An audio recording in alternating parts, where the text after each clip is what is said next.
లంబోదరాయ నమః. జై శ్రీరామ, జై హనుమాన్. తారాని ఆధ్యాత్మిక ఛానల్కి మీ అందరికీ స్వాగతం. ఈరోజు మనం రామాయణంలో మరొక గొప్ప వీరుడు విభీషణుడి గురించి తెలుసుకుంటున్నాం. ఒకరోజు సుమాలి అత్యంత వైభవంతో విమానంలో వెళ్తున్న కుబేరుణ్ణి యాదృచ్ఛికంగా చూశాడు. కుబేరుడు తన తండ్రి అయిన విశ్రవసుని సేవించడాని కోసం వచ్చాడు. సర్వాలంకార భూషితుడై మహాసంపన్నుడైన కుబేరుణ్ణి చూసి సుమాలి అసూయపడ్డాడు. పాతాళానికి తిరిగి వెళ్ళాడు. కుబేరుని ఐశ్వర్యం, వైభవ ప్రభావాలే సుమాలికి గుర్తుకొస్తూ ఉన్నాయి. అలాంటి వైభవం రాక్షసులకు ఎలా కలుగుతుంది అని రకరకాలుగా ఆలోచించాడు. అతని యొక్క మనస్సు అత్యంత సౌందర్య రాశి అయిన తన కూతురు కైకసి వైపు మరలింది. కైకసిని విశ్రవసునికి భార్యను చేస్తే తన వాంఛ తీరుతుంది అనే ఊహ అతనికి కర్తవ్యోన్ముఖుణ్ణి చేసింది. వెంటనే కైకసిని పిలిచి, అమ్మా, అపురూప లావణ్య రాశివైన నిన్ను ఎవ్వడూ కన్నెత్తి చూడడానికి కూడా సాహసించడం లేదు. ఆడపిల్లని తగిన వరునికి ఇచ్చి పెళ్లి చేయడం తల్లిదండ్రుల కర్తవ్యం. పుట్టినింటికి మెట్టినింటికి వన్నె తేగలిగిన నీకు పులస్త్య బ్రహ్మ కొడుకు విశ్రవసుడు తగిన వరుడు అని నా అభిప్రాయం. అతనిని పెండ్లాడితే నీకు కూడా కుబేరుడు వంటి మహోన్నతుడైన కొడుకు జన్మిస్తాడు అన్నాడు.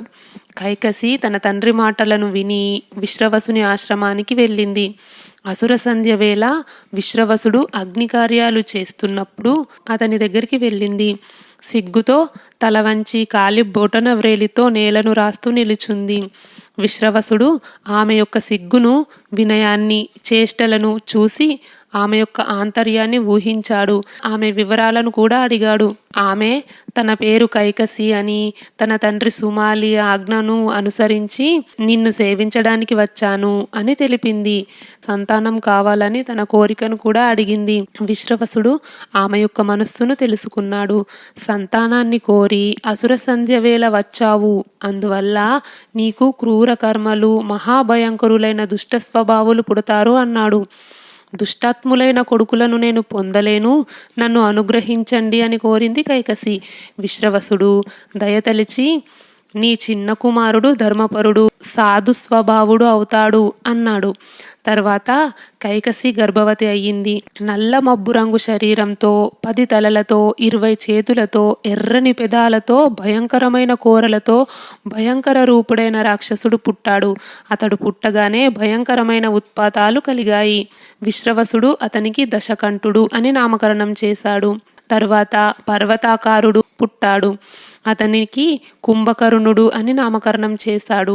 తర్వాత కైకసికి వికృత రూపిణి అయిన శూర్పణఖ పుట్టింది. చివరకు సాధు స్వభావుడు, సద్గుణ సంపన్నుడు, ధార్మికుడు, బలపరాక్రమ సంపన్నుడైన విభీషణుడు జన్మించాడు. విభీషణుడు పుట్టగానే దివి నుండి పూలవాన కురిసింది. దేవదుందుభులు మ్రోగాయి. దశకంఠ కుంభకర్ణులు సహజంగా దుష్ట స్వభావులు. వారు పావనమైన ప్రశాంతమైన ఆశ్రమంలో పుట్టి పెరిగిన క్రూరాత్ములే అయ్యారు. ఇతరులను పీడించడమే వారి నిత్యకృత్యం అయ్యింది. ఇతరులను హింసించి ఆనందించడమే వారికి సరదాగా అయిపోయింది. కుంభకర్ణుడు ఆకలితో ఆవురావురుమంటూ కనపడిన జంతువులను, పక్షులను, నరులను, మునులను భక్షించేవాడు. పర్వత ప్రమాణదేహుడై సర్వప్రాణి పీడాకారుడై ముల్లోకాలను అల్లకల్లోలం చేసేవాడు. విభీషణుడు మాత్రం సాధు స్వభావుడై చదువు సంధ్యలయందు శ్రద్ధాసక్తుడై గురువులను సేవించేవాడు. భూతదయ, పరోపకారం అతని సహజ సిద్ధ గుణాలే. ఒకరోజు కుబేరుడు తండ్రిని దర్శించడం కోసం పుష్పక విమానంలో అత్యంత వైభవ సంపన్నుడై వచ్చాడు. సవతి కొడుకు వైభవ ప్రభావాలను చూసి కైకసికి కన్ను కుట్టింది. మత్సరంలో అసూయతో రగిలిపోయింది. దశకంఠుణ్ణి పిలిచి అతనికి కుబేరుణ్ణి చూపించింది. మీరు ఇద్దరు విశ్రవసుని కొడుకులే కదా, నీవు హీనంగా ఉండడం నేను సహించలేకపోతున్నాను. నీవు కూడా అతని వలె వైభవోపేతుడైన తండ్రికి తగిన తనయుడవు అనిపించుకోవాలి అని ఈర్ష్యాసూయలను నూరిపోసింది. దశకంఠుడు తన తల్లి మాటలను విని నేను అతనిని మించిపోగలను చూడమన్నాడు. దశకంఠుడు సోదరులతో కఠోర తపస్సు చేయాలనుకున్నాడు. తపశ్శక్తితో తాను కుబేరుణ్ణి మించిపోవాలని దృఢంగా నిశ్చయించుకున్నాడు. దశకంఠ, కుంభకర్ణ, విభీషణులు గోకర్ణం చేరుకొని దృఢవ్రత నియతులై ఏకాగ్ర చిత్తులై బ్రహ్మను గూర్చి ఘోర తపస్సు చేశారు. శూర్పణఖ వారికి సపర్యలు చేసింది. బ్రహ్మ ప్రత్యక్షమయ్యి ముగ్గురికి వాళ్ళు అడిగిన వరాలు ఇచ్చాడు. విభీషణుడు మాత్రం ధర్మం కోసమే వరం కోరుకున్నాడు. బ్రహ్మ తదాస్తు అన్నాడు. ఆ తర్వాత లంకని రావణుడు కైకసి కోరిక మేరకు కుబేరుడి నుంచి గెలుచుకున్నాడు. విభీషణుడి భార్య సరమ అనే గంధర్వకన్య. విభీషణుడు విశ్రవసుకు కైకసికి పుట్టిన 3వ కుమారుడు. ధర్మాత్ముడు. సీతను రావణుడు అపహరించిన తర్వాత ఆమెను మళ్ళీ రామునికి అప్పగించమని రావణునికి పలు విధాలా చెప్పి చూశాడు. రావణుడు విభీషణుణ్ణి అవమానిస్తాడు.